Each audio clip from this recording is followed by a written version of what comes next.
Here are two exercises that are safe to do if you have a rotator cuff tear in your shoulder. Now, these exercises are ideal for a moderate to severe pain intensity rotator cuff tear. If you have more of a mild rotator cuff tear that isn't really bothering you when you're doing things, then these exercises are not going to do much for you. These are more for an irritated, severe rotator cuff tear that's hurting somebody a lot right now. The first one is called an angry cat. So it looks like this. You're going to get on your hands and knees on the bed, on the floor, wherever you feel comfortable. And you can have your hands in fists like this, if that's easier on your wrists, or you can put them flat, whatever's comfortable for you. I'll be like this. Now, when you lean onto your hands, you might be thinking, that's going to hurt my shoulder. But you can always lean away and put more body weight on your other side that's okay. Let's assume this side has a rotator cuff tear problem.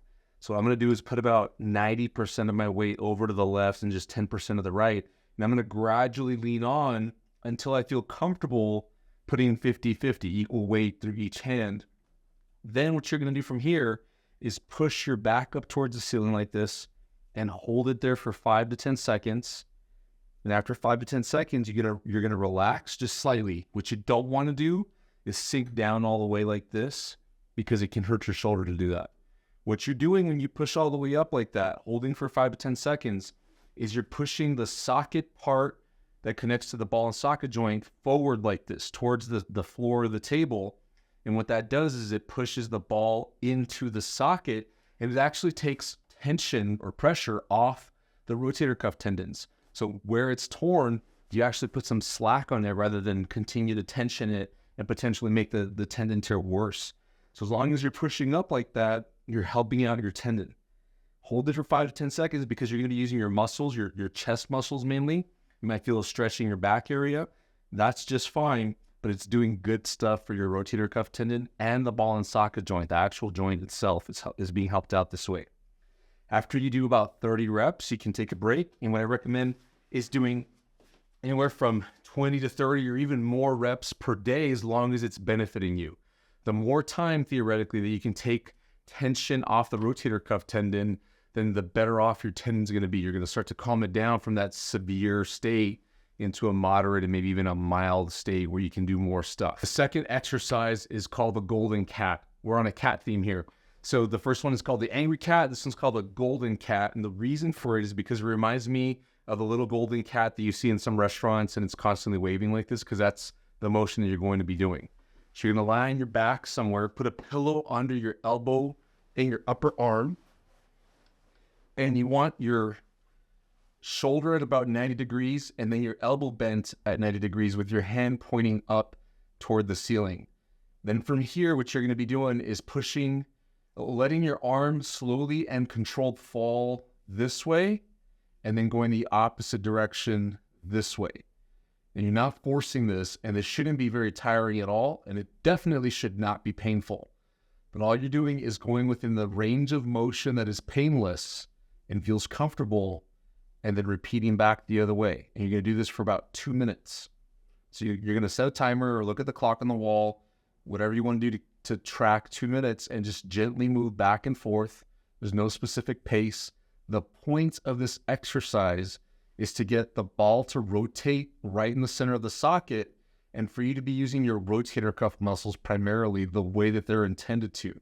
Because very often when you're rotating, you're using your chest muscles and your back muscles that can influence rotation at the shoulder, and it's messing up the mechanics at the ball and socket joint. And if you can quiet down the chest and back muscles and just use the rotator cuff muscles calmly, then it allows the ball and socket joint to settle in better, and it takes some tension off the rotator cuff tendons in the long run. You don't want to add resistance to this, and you don't want to go fast, because then you can over-tension the rotator cuff tendons.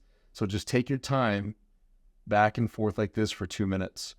Now, oftentimes people will get to the end range this way or the other way and start to have some pain. If that's the case, don't push into it. Just whatever you can, stop before it hurts. And what you'll find often is as you continue and you're hitting closer to 2 minutes, you can move farther. You can go a little further in either direction without pain. And that's because the ball is settling into the socket and you're correcting the mechanics. You're going to want to do this exercise frequently, a little bit more frequently than the angry cat exercise. This one, it would be good if you can do it every 1 to 2 hours for just a minute or two at a time. The reason for that is because if you can make the mechanics better at the ball and socket joint, then you're taking tension off the rotator cuff tendons. This will allow you to do more aggressive exercise that can correct the root problem and have you fix a rotator cuff tear for the long run. If your rotator cuff tear is not bothering you a whole lot, but you know you have one, maybe you got diagnosed with one recently, but your shoulder actually moves decently fine except for a couple of motions or it hurts sometimes, these exercises may not do a whole lot for you because these are designed to calm things down. What you might need to be doing is more aggressive exercises that can help to fix the muscle imbalances.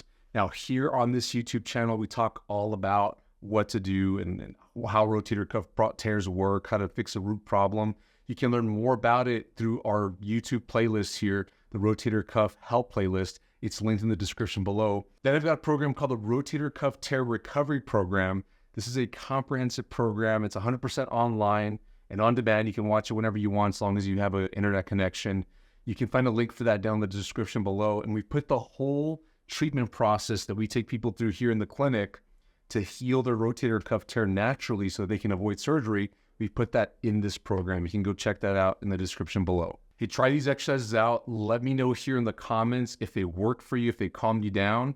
Let us know if you have any questions. We do our best to get back to all the comments that you guys post on here. Please like this video and share with somebody you think needs to see this. And don't forget to subscribe and turn on your notification bell if you haven't already so that you don't miss any of our videos.